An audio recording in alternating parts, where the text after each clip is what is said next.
Students, welcome to study मेरा academy. आज हम बात करेंगे exercise 2.2 question number 3rd and 4th के बारे में। So let's get start. Learners, as you can see question number 3rd में लिखा हुआ है a इज इक्वल्स टू 1 2 3 5, मतलब a के जो सेट है, मतलब a का जो एलिमेंट्स दिए हुए हैं वो हमें यहाँ गिवन है। And b is equals to 4 6 and 9, मतलब b के एलिमेंट भी हमें दिए हुए हैं। Define a relation r from a to b, मतलब अब रिलेशन हमें फाइंड आउट क्या करना है, a से b तक का। ओके, a टू b का रिलेशन हमें फाइंड आउट करना है। अभी तक हम क्या कर रहे थे, हमें ऐसा लिखा हो रहा था कि x जो है नेचुरल नंबर है, a जो है वो नेचुरल नंबर है, ऐसा कुछ लिखा आ रहा था स्टेटमेंट। अभी मुझे बताया गया है कि रिलेशन जो है वो a से b तक है। ओके, ये हमें फाइनली यहाँ पर लिखा हुआ है बाय, मतलब अब यहाँ कंडीशन दी हुई है आपको x, y the difference between x and y is odd, मतलब कि x और y का जो डिफरेंस होगा वो क्या होगा, ऑड आना चाहिए आपका। ये हमें कंडीशन दी हुई है। ओके, उसके बाद में लिखा हुआ है x जो बिलोंग कर रहा है a को, y जो है वो b को बिलोंग कर रहा है, तो राइट इन रोस्टर फॉर्म।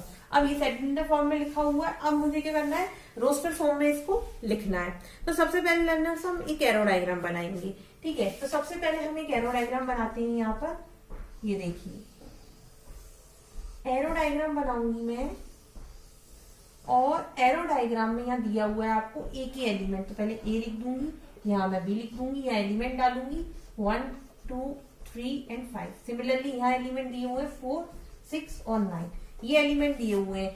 एक्स जो है वो ए को बिलोंग कर रहा है, मतलब यहाँ एक्स आ जाएगा, यहाँ वाई आ जाएगा, बी बिलोंग कर रहा है वाई को। ओके, उसके बाद में यहाँ पर क्या लिखा हुआ है, define a relation from a to b, मतलब रिलेशन जो है वो आपका कहाँ से कहाँ तक है, ए से बी तक का हमें रिलेशन दिया हुआ है। अब हमें क्या करना है, रोस्टर फॉर्म में लिखना है। रोस्टर फॉर्म के लिए हमारे पास क्या होना चाहिए, रिलेशन जो है उसके एलिमेंट्स हमारे पास होने चाहिए एक्स और वाई के फॉर्मेट में। तो लर्नर्स यहाँ कंडीशन दी हुई, द डिफरेंस बिटवीन एक्स और वाई इज ऑड, मतलब एक्स और वाई का जो डिफरेंस होगा वो क्या होना चाहिए, ऑड होना चाहिए। चलो देख लेते हैं एक्स और वाई का कौन सा डिफरेंस है जो कि ऑड होगा। तो लर्नर्स इसके लिए मुझे क्या करना होगा, यहाँ पर जैसे कि अगर 1 में से 4 को सब्ट्रैक्ट करते हैं या 4 में से 1 को सब्ट्रैक्ट, मैं क्या कर रही हूँ, यहाँ पर कोई नेगेटिव इंटीजर ना आए तो मैं बड़े नंबर में से छोटे नंबर को सब्ट्रैक्ट करके देखती हूँ। 4 में से 1 को सब्ट्रैक्ट कर लेते हैं, तो देखिए क्या आ रहा है, 3 आ रहा है, दैट मीन्स ऑड नंबर आ गया मेरा। तो ये एक रिलेशन बन सकता है, बिल्कुल बन सकता है एक रिलेशन। अब देखिए, अगर मैं 6 में से 1 को सब्ट्रैक्ट कर दूं तो मेरे पास क्या आएगा, 5 आएगा, मतलब कि ऑड आ गया। तो इसको इसकी तरफ पॉइंट कर दीजिए। यहाँ अगर मैं 9 में से 1 को सब्ट्रैक्ट करती हूँ तो देखिए यहाँ क्या आता है, 8 आता है, जो कि इवन है, तो मतलब हम इसे नहीं ले सकते। अब 2 की तरफ मूव करते हैं। 4 में से 2 को सब्ट्रैक्ट करेंगे, अगर ऐसे करके देख लीजिए आप, अगर आपको दिक्कत आती है तो यहाँ 2 आ रहा है, तो मतलब ये कंडीशन भी फॉल्स हो गई। सिमिलरली 6 में से अगर मैं 2 को सब्ट्रैक्ट करती हूँ तो यहाँ क्या आ जाता है, ये देखिए 6 में से 2 को सब्ट्रैक्ट करने पे 4 आता है, दैट मीन्स ये भी इवन है, ये भी कंडीशन फॉल्स हो गई। क्यों, क्योंकि हमें तो केवल और केवल ऑड चाहिए। उसके बाद में अगर मैं 9 में से 2 को सब्ट्रैक्ट करती हूँ तो देखिए 7 आ रहा है, मतलब ये कंडीशन ट्रू हो गई, मतलब हम इसको इससे पॉइंट करा सकते हैं। सिमिलरली अब 4 में से अगर 3 को सब्ट्रैक्ट किया जाए, 4 - 3 दैट मीन्स 1, मतलब कि ऑड नंबर आ रहा है। तो ये देखिए, इसको इसके साइड ऐसे पॉइंट कर सकते हैं हम। ठीक, उसके बाद में 6 में से अगर 3 को सब्ट्रैक्ट किया जाए तो यहाँ कितना आएगा, 6 - 3 दैट मीन्स यहाँ कितना आ जाएगा, 3, मतलब ये हम ले सकते हैं। तो ये ऐसा मैं इसको एरो बना सकती हूँ। ओके, उसके बाद में यहाँ पर लिखा हुआ है 9 में से अगर 3 को सब्ट्रैक्ट करें तो 6 आएगा, मतलब कंडीशन जो है वो फॉल्स हो रही है। क्यों, क्योंकि 6 जो है वो क्या होता है, हमारा इवन नंबर होता है, तो इसे हम नहीं लेंगे। अब 5 में से अगर मैं 4 को सब्ट्रैक्ट करूं, ये ऐसा लिख सकते हैं आप, अगर आपको प्रॉब्लम आ रही है तो रफ वर्क पे लिख सकते हैं इसे आप। 5 में से 4 को सब्ट्रैक्ट करूं तो 1 आएगा, तो बिल्कुल इसको ले सकते हैं हम। ठीक है, उसके बाद में अगर 6 में से 5 को सब्ट्रैक्ट करते हैं तब भी क्या आएगा, ये देखिए 1 आएगा, दैट मीन्स इसे भी हम ले सकते हैं। तो यहाँ पर मैं इसे एरो बना रही हूँ। एरो में थोड़े दूर दूर इसीलिए बना रही हूँ ताकि यहाँ पर आपको प्रॉब्लम ना हो समझने में। ठीक, उसके बाद में 9 में से अगर 5 को सब्ट्रैक्ट करेंगे तो देखिए 4 आएगा, मतलब इवन नंबर आ गया, मतलब इसे हम नहीं लिख सकते हैं। तो लर्नर्स, ये हो गया हमारा एरो डायग्राम। अब हम इजीली क्या कर सकते हैं, यहाँ इसको रिलेशन लिख सकते हैं, रोस्टर फॉर्म में इसे हम लिख सकते हैं। तो देखिए लर्नर्स, मैं यहाँ रिलेशन लिखती हूँ। अब ये सब तो ऐसा कट कर देना, आपको रिलेशन लिख सकती हैं हम आराम से। हमें पूछा गया है बस रोस्टर फॉर्म में लिखना है रिलेशन। ओके, तो 1 जो है वो किस साइड पॉइंट कर रहा है, यहाँ 1 4 की तरफ जा रहा है। तो देखिए 1,4, फिर उसके बाद में ये संभाल के लिखना है आपको। ओके, 1 जो है वो किसकी तरफ जा रहा है, 6 की तरफ भी जा रहा है। तो 1,6, फिर 1 जो है 6 की साइड जा रहा है और 1 9 की साइड तो नहीं जा रहा है, तो बस इतना ही जा रहा है। उसके बाद में 2 जो है वो किसकी साइड जा रहा है, 2 9 की साइड जा रहा है, तो आप यहाँ लिखेंगे 2,9। उसके बाद में 3 जो है वो कहाँ कहाँ जा रहा है, 4 की साइड जा रहा है, तो 3,4। उसके बाद में 3 जो है वो कहाँ जा रहा है आपका, देखिए 3 जो है वो आपका यहाँ जा रहा है 6 की साइड, 3,6। ओके, 3 जो है वो 6 की साइड जा रहा है। ओके, उसके बाद में आपके पास 9 नहीं आएगा। उसके बाद में यहाँ 5 जो है वो 4 की साइड जा रहा है, तो 5,4। ठीक है, उसके बाद में 5 जो है और किस साइड जा रहा है, 6 की साइड, तो 5,6। और उसके बाद में 9 की साइड तो होगा ही नहीं है। तो ये लर्नर्स आपका रिलेशन आ गया रोस्टर फॉर्म में।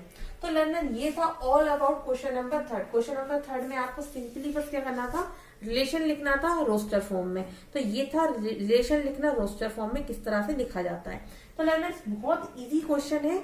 ये क्वेश्चन स्टूडेंट्स को अक्सर बहुत डिफिकल्ट लगते हैं, बट अगर आप इनकी इस कंडीशन को देख लें तो आपको ये क्वेश्चन बहुत ही आसान लगेंगे। जैसे कि यहाँ बस लिखा हुआ था कि भाई मुझे ऑड नंबर ला के दो, तो देखिए मैंने ऑड नंबर निकाल लिए बस। तो था खाली क्या हुआ, कुछ नहीं करना पड़ा मुझे, बस ऑड नंबर निकालने थे।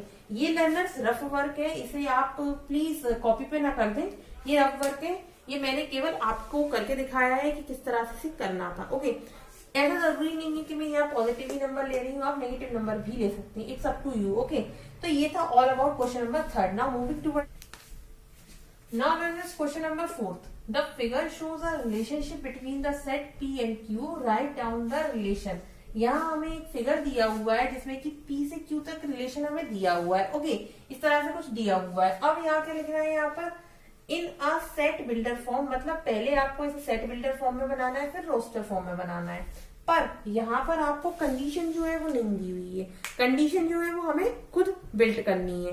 ठीक, तो करेंगे कंडीशन बिल्ड। उसके बाद में आपको इसको सेट बिल्डर फॉर्म, मतलब जो आपको दी रहती है कंडीशन, वो तो ऑटोमेटिकली सेट बिल्डर में रहती है, तो सेट बिल्डर फॉर्म में रखना है उसे। उसके बाद में उसे आपको रोस्टर फॉर्म में भी बनाना है। एक बार सेट बिल्डर फॉर्म में आ जाएगी तो रोस्टर फॉर्म में बना सकते हैं हम।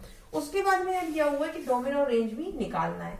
तो सबसे पहला टास्क हमारा ये रहेगा कि इससे हम क्या करेंगे, सबसे पहले हम इससे सेट बिल्डर फॉर्मेट में जो रहता है हमारी कंडीशन, वो हम फाइंड आउट करेंगे। ठीक, तो यहाँ देखिए लर्नर्स P एंड Q। अब इसमें आप क्या कर सकते हैं जिससे कि हमारी कंडीशन बन जाए। कंडीशन कैसे लिखेंगे हम लोग, ऐसे ही कुछ लिखते हैं, R is equals to x comma y. अच्छा, एक्स और वाई, ये इसको आप एक्स ले लीजिए और इसको वाई ले लीजिए। ओके, ये एक्स और वाई। ठीक है, अब क्या आप इस कंडीशन को देखकर एक चीज आपने नोटिस करी कि यहाँ पर दिया हुआ है 5 जो है वो 3 को पॉइंट कर रहा है। अगर मैं इसको इस तरह से लिखूं तो देखिए ये भी एक कंडीशन बन सकती है, 3 इज इक्वल्स टू 3। सेटिस्फाई तो हो रही है इक्वेशन। ऐसी कोई इक्वेशन बना सकते हैं हम, बिल्कुल बना सकते हैं। क्यों, क्योंकि देखिए यहाँ पर यहाँ साफ साफ लिखा हुआ है कि 5 जो है वो 3 को पॉइंट कर रहा है। दैट मीन्स यहाँ जो है रिजल्टेंट जो आ रहा है वो क्या आ रहा है आपका, 3 आ रहा है। ठीक है, वो मैंने फाइंड आउट कर लिया। उसमें क्या किया मैंने, यहाँ 5 मतलब क्या आपका ये x, उसमें से मैंने 2 माइनस कर दिया। 3 कैसे आ सकता है, 5 में से 2 घटाने पे आ सकता है 3। ठीक, तो मैंने क्या किया, सिंपल 5 में से 2 को घटाया। ऐसे ही सेम कंडीशन आप देखिए इस पे अप्लाई करते हैं। अगर गलत होगी तो कोई बात नहीं, हम नेक्स्ट कंडीशन अप्लाई करेंगे। देखिए इस पे भी हम यही कंडीशन अप्लाई करते हैं। मैंने यहाँ लिखा 4 इज इक्वल्स टू, यहाँ क्या लिखा मैंने, 6 माइनस 2। तो देखिए 4 इज इक्वल्स टू 4 आ गया। दैट मीन्स कंडीशन जो है एकदम ट्रू है। ये कंडीशन आप अप्लाई कर सकते हैं। तो देखिए लर्नर्स, कंडीशन किस तरह से हम लिखेंगे, यहाँ पर ये 3 क्या है हमारा, y है। That means y is equals to 5 क्या है, x है, x माइनस 2, ये लिख सकते हैं हम। फिर उसके बाद में हम क्या लिखते थे, x, उसके बाद में क्या लिखते थे, y is belong to which, p and q। तो पहले हम इसको x बिलोंग्स टू p और सिमिलरली y जो है वो बिलोंग कर रहा है q को। तो ये लीजिए हमारी सबसे पहले सेट बिल्डर फॉर्म तैयार हो गई। तो ये हो गया हमारा सेट बिल्डर फॉर्म में। अब हमें करना है किस फॉर्मेट में, रोस्टर फॉर्मेट में। तो ये आपका फर्स्ट वन कंप्लीट हो गया। Now we are moving toward the roster form. अब रोस्टर फॉर्म बनाने के लिए क्या करना पड़ता है, हमें एक्स और वाई निकालना होता है। अब मेरे पास ये दिया हुआ है y is equal to x minus two, ठीक है। तो अगर मैं x की एक एक वैल्यू यहाँ पुटअप करती जाऊं तो मेरे पास y की वैल्यू आ सकती है। तो ऐसा ही मैं करूंगी, या फिर y की वैल्यू पुटअप करती जाऊं तो x की वैल्यू आ सकती है मेरे पास। तो मैं ऐसा ही करूंगी यहाँ पर, ये देखिए लर्नर्स। अब मैं क्या करूंगी, यहाँ पर x की वैल्यू पुटअप करती जाऊंगी और y की वैल्यू निकाल लूंगी। तो x की वैल्यू सबसे पहले दी हुई है 5, तो मैं यहाँ पर लिखूंगी 5 माइनस 2, मतलब y की वैल्यू कितनी आ जाएगी आपकी 3 आ जाएगी। तो यहाँ x की वैल्यू 5 और y की वैल्यू 3, तो यहाँ मैं लिख सकती हूँ 5,3। इसी फॉर्मेट में लिखा होता है रिलेशन x, y में। सिमिलरली फॉर नेक्स्ट वन, ये सब आपका रफ वर्क है, ओके। सिमिलरली ये मैं रफ वर्क कर रही हूँ इधर साइड में। सिमिलरली हम नेक्स्ट वन के लिए करेंगे, x की वैल्यू हम रखेंगे 6, तो y is equal to 6 minus 2। Condition तो यही है x माइनस 2, तो 2 मतलब क्या आ जाएगी, y की वैल्यू हमारी आ जाएगी 4। ऐसे ही हम तीसरे के लिए निकाल लेंगे। मैंने डैश बना दी है ताकि आपको इजीली समझ में आए। x की वैल्यू रखेंगे 7, तो y की वैल्यू कितनी आ जाएगी 7 माइनस 2 मतलब की 5। तो देखिए लर्नर्स, यहाँ रखते हैं इसको। x की वैल्यू कितनी रखी 6, y की वैल्यू कितनी आई 4। ऐसे ही थर्ड वन के लिए x की वैल्यू कितनी रखी 7 और y की वैल्यू कितनी आई 5। अच्छा, आपने एक चीज नोटिस करी, 5,3, 5 और 3, 6,4, 6,4 और 7,5।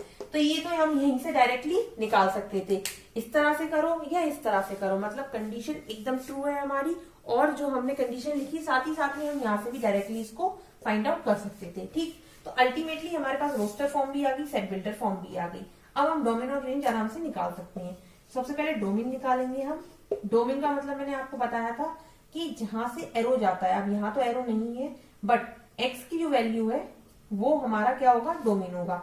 तो 5, 6 और 7, ठीक। रेंज क्या होगी, जो y की वैल्यू है 3, 4 और 5। तो learner, it's all about the question number 4th and 3rd। तो आई होप आपको ये क्वेश्चंस अच्छे से समझ में आए हो, और इससे पहले जो मैंने कराए थे वो भी आपको अच्छे से समझ में आए हो। अगर आपको इनसे रिगार्डिंग कोई भी डाउट या कोई भी इश्यू है तो आप मुझे कमेंट कर सकते हैं। Thank you.